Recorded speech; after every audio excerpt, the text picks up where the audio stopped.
Hello, hello, bonjour à toutes, bonjour à tous et bienvenue dans ce podcast Cœur à cœur avec Dieu. Chaque jour, laisse Dieu te parler au travers de sa parole.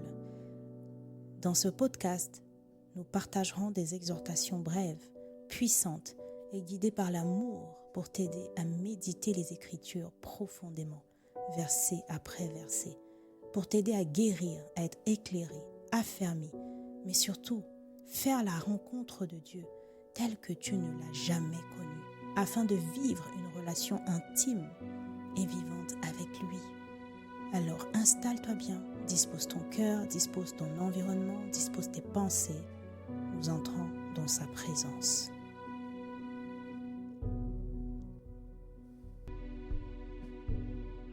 Hello, bien-aimés, bonjour, bonjour. J'ai foi que vous allez bien par la grâce de Dieu. Nous rendons grâce à Dieu pour le souffle de vie ce matin, pour toutes les grâces visibles et invisibles et pour l'œuvre qu'il abat dans nos vies au quotidien. Merci Seigneur. Le message du jour s'intitule « Reconnais l'autorité de Dieu ». Reconnais l'autorité de Dieu. En réalité, aujourd'hui, nous allons parler de la crainte du Seigneur. Nous allons revenir au basique parce que le Seigneur, dans cette saison, a disposé les choses pour que je sois en train d'étudier maintenant le livre d'Exode. Et je pense que le Seigneur veut nous ramener au basique. Le Seigneur veut nous ramener au commencement. Le Seigneur veut nous ramener aux choses fondamentales, essentielles pour que la suite se produise et qu'on a tendance à oublier en fait. On a tendance à se laisser emporter dans le quotidien. On court après les enseignements, on court après certaines choses, mais en fait on oublie les fondamentaux. On a parlé de la foi précédemment aujourd'hui. En réalité, on va parler de la crainte de Dieu. Nous allons lire donc Exode au chapitre 1, nous allons lire dans deux passages différents. Nous allons lire Exode 1, versets 16 à 17 et Exode 1, versets 20 à 22.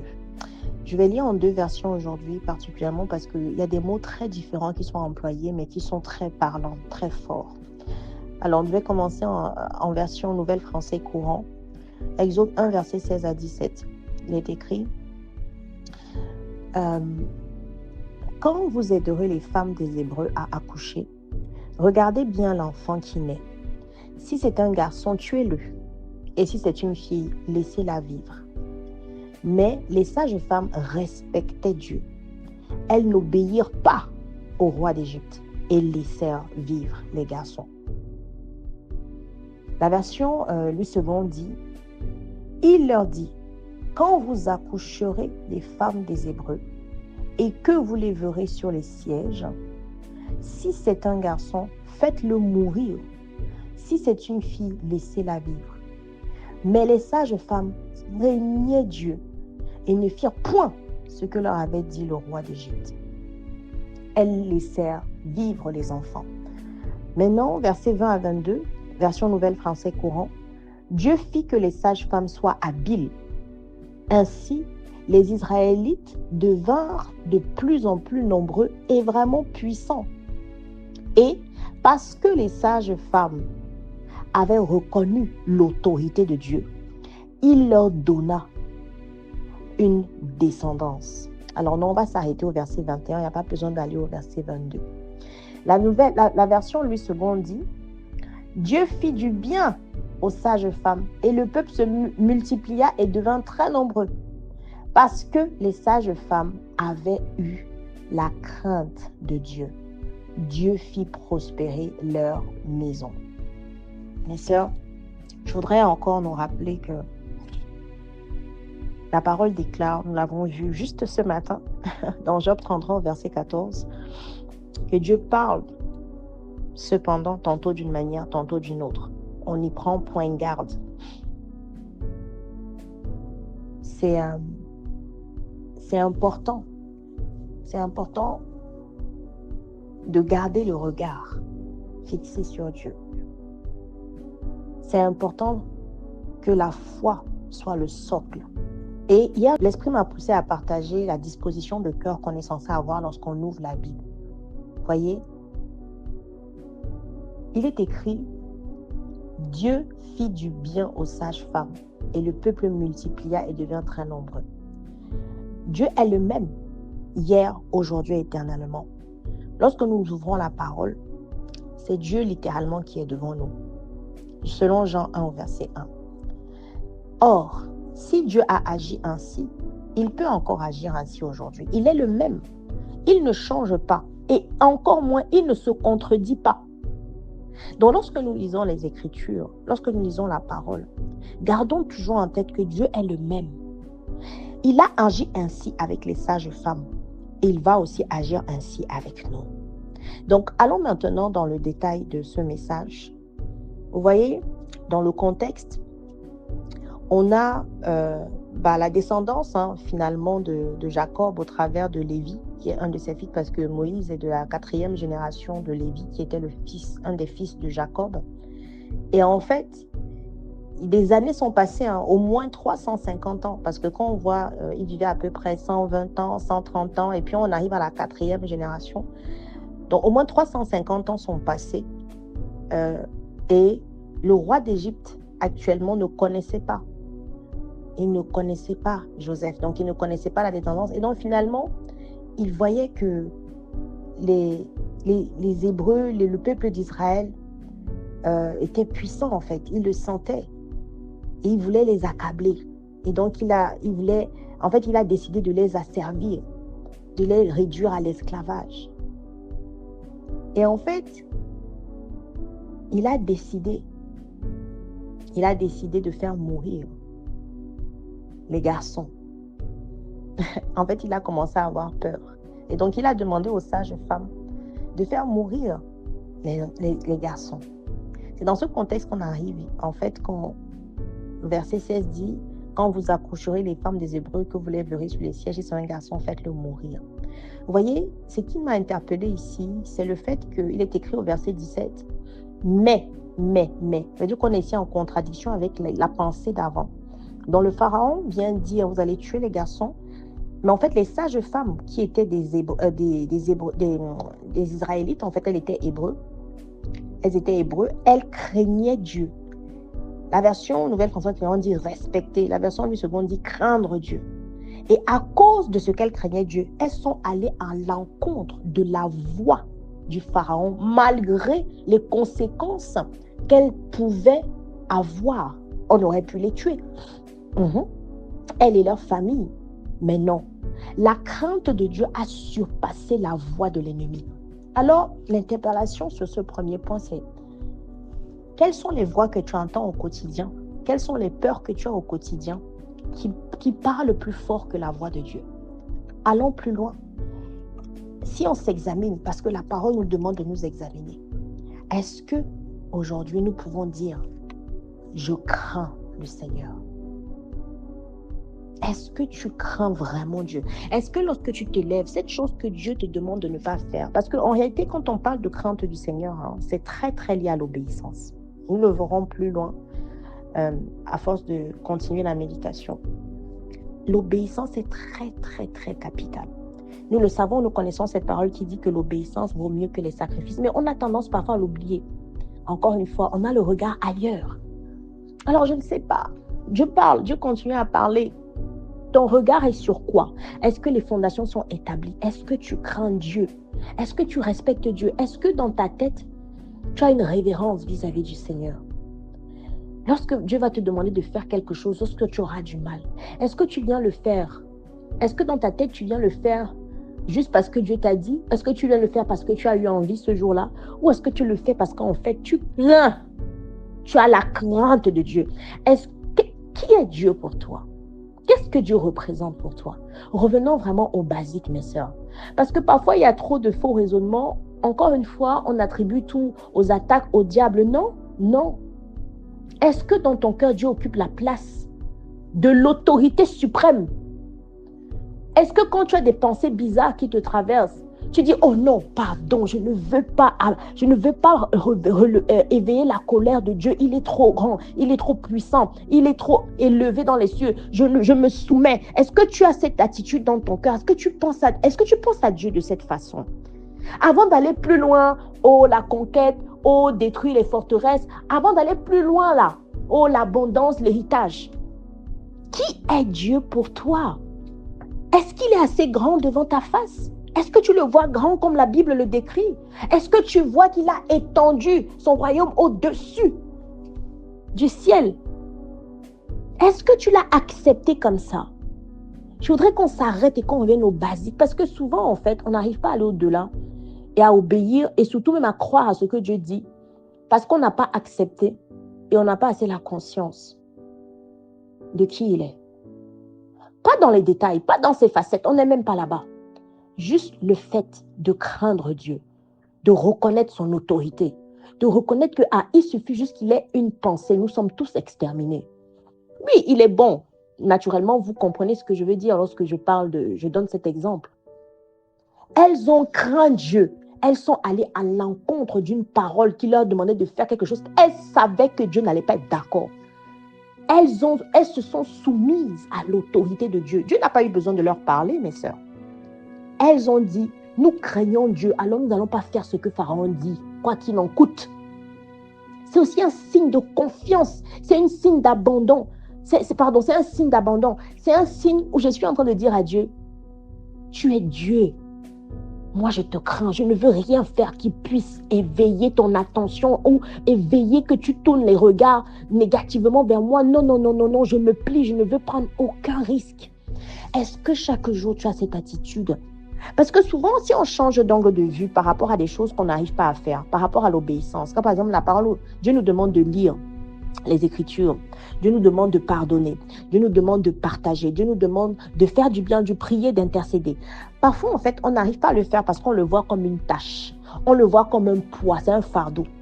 Mais en réalité, si on le voyait sous le prisme de la crainte de Dieu, simplement ça changerait tout. Je le fais parce que je crains Dieu. Pas parce que j'ai peur de lui, non. Mais parce que je le respecte tellement que je me soumets juste. C'est-à-dire qu'on efface toute voix autour, toute parole de l'ennemi, toute peur de l'ennemi. La seule chose qui compte, c'est l'autorité suprême de mon Dieu. Je ne sais pas si je parle à quelqu'un. Ah Seigneur, donne-nous la grâce, ouvre l'intelligence de mes bien-aimés. Ouvre l'intelligence, ouvre l'intelligence, ouvre le cœur, dispose le cœur, afin qu'ils puissent comprendre le message. Parfois, obéir ne demande pas, même pas. En fait, on agit en fonction de la croyance qu'on a de quelque chose. Parfois, on a gardé la croyance comme quoi on doit prier des heures, on doit être délié, on doit briser les liens sataniques, on doit être délivré des sorts familiaux. Parfois, ça suffit juste de marcher avec la crainte du Seigneur. Chaque pas que je fais, chaque pensée que j'ai, chaque action que je pose, si je garde la conscience que le Seigneur a les regards sur moi et que je le crains, alors ça nous éviterait de faire beaucoup de choses. Pas par contrainte, pas parce qu'on a peur, pas parce qu'on nous a dit de faire, mais parce qu'on a la conscience que non seulement Dieu existe, mais qu'il est puissant. Il a une autorité. C'est un roi. On doit le craindre. Si on commence à agir ainsi, à voir les choses ainsi, au regard de la crainte de Dieu, il y a beaucoup de choses qu'on ferait plus facilement. Et puis, vous voyez plus loin au verset 20, en version Louis II, Dieu fit du bien aux femmes, aux sages femmes, et le peuple multiplia et devint très nombreux. Parce que les sages femmes avaient eu la crainte de Dieu, Dieu fit prospérer leur maison. La foi veut que lorsque tu lis ce passage, tu sais que Dieu est le même hier, aujourd'hui, éternellement. Lorsque tu crains le Seigneur, Dieu te fait du bien. D'une manière ou d'une autre, Dieu te fait du bien. Je dis, lorsque dans ton cœur, tu as résolu, tu as décidé intentionnellement que tu vas le craindre dans tout ce que tu fais, tu vas le respecter, tu vas l'honorer, tu vas chercher sa volonté. Parce que quand tu crains quelqu'un, c'est que tu te soucies tellement de cette personne, tu te soucies tellement de ce qu'il veut, de ce qu'il ne veut pas, de ce qu'il veut, de ce qu'il demande, C'est une manifestation de la crainte en fait. Tu veux t'assurer que chaque pas est conforme à la volonté, à la pensée de la personne que tu crains, que tu respectes. Lorsque tu respectes quelqu'un, tu te baisses, tu as une révérence, tu te soumets, tu te prosternes. Ça veut dire que quoi? Ça veut dire que tu acceptes tout ce que la personne dit, tout ce que la personne veut, tout ce que la personne ne veut pas. Lorsque tu as cette attitude maintenant dans ton cœur, que tu ne fais plus les choses parce que le pasteur t'a demandé, parce que ta bergère t'a demandé, mais parce que Dieu est digne. Il a une autorité. La Bible dit dans la version Nouvelle François Courant au verset 21, et parce que les sages-femmes avaient reconnu l'autorité de Dieu. Parfois, tu reconnais plus l'autorité de la voix qui te dit à quel point tu es misérable, à quel point tu es seul, à quel point tu es rejeté. En fait, tu te soumets à l'autorité du diable inconsciemment. Souvent, c'est le message qu'il envoie. Lorsque tu vois rien ne va, tu as maladie sur maladie, accident sur accident, tu es en train de te soumettre à l'autorité de l'ennemi, oubliant l'autorité de Dieu. Alors je prie que Dieu reprenne l'autorité suprême dans ta vie. C'est de ça qu'il s'agit. Et tu sais déjà maintenant que parce que tu te soumets à son autorité, parce que peu importe les conséquences, quand tu sais que Dieu a dit quelque chose, c'est son autorité qui compte, tu sais qu'il te fera du bien. Assurément, il te fera du bien. Il te fera prospérer et il fera prospérer ta maison. Parce que c'est ce qui est écrit dans sa parole. C'est ça qui est écrit. Alors, je ne souhaite pas que ce soit ça ta motivation en réalité. Je souhaite que parce que vous voyez, le fait de craindre, de se soumettre à l'autorité de Dieu vient avant la prospérité, vient avant le bien qu'il donne. Ça veut dire que nous devons prier maintenant pour avoir la grâce de craindre Dieu.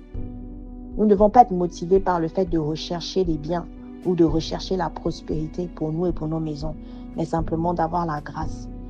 Que Dieu nous aide, la grâce de craindre et de reconnaître l'autorité de Dieu. Père éternel, nous te rendons grâce. Comment tu guides nos pas, comment tu nous parles chaque jour.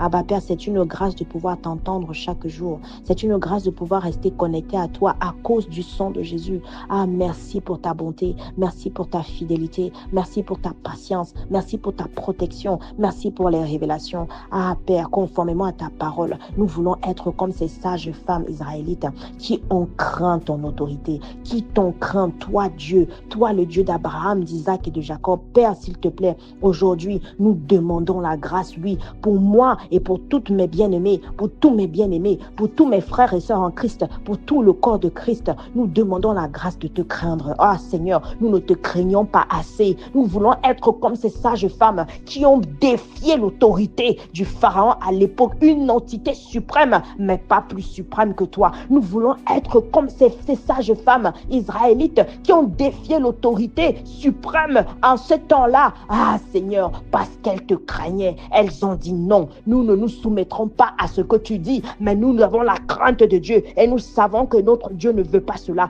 Ah Seigneur, donne-nous la grâce de savoir ce que tu veux, de savoir ce que tu ne veux pas et de nous soumettre à cela, pas parce que tu vas nous faire du bien après, mais parce que nous te craignons. Donne-nous la grâce de te craindre, Père. Donne la grâce à notre maison entière de te craindre. Ouvre nos regards, ouvre nos yeux spirituels, nos oreilles spirituelles, ouvre notre cœur. Insère la crainte de toi, la crainte de Dieu. Nous soupirons pour te craindre. Nous voulons te craindre. Nous voulons te respecter. Oui, Seigneur, nous savons que tu peux nous donner la capacité de te craindre. C'est la base, c'est une fondation pour pouvoir marcher avec toi. Donne-nous la grâce, Seigneur, de te voir comme le Dieu tout-puissant, supérieur à tout que tu es. Ah, Seigneur, donne-nous la grâce de ne plus entendre ces voix qui parlent, qui nous demandent de faire des choses dont tu as horreur. Toutes ces voix qui nous empêchent de t'obéir. Seigneur, donne-nous la grâce de les vomir, de les rejeter, mais d'écouter toi et toi seul parce que nous te craignons et parce que nous reconnaissons ton autorité. Seigneur, donne-nous la grâce de reconnaître ton autorité dans nos vies, dans notre quotidien jusqu'à la fin des temps, pour nous, nos familles et nos frères et sœurs en Christ, au nom de Jésus-Christ. Amen.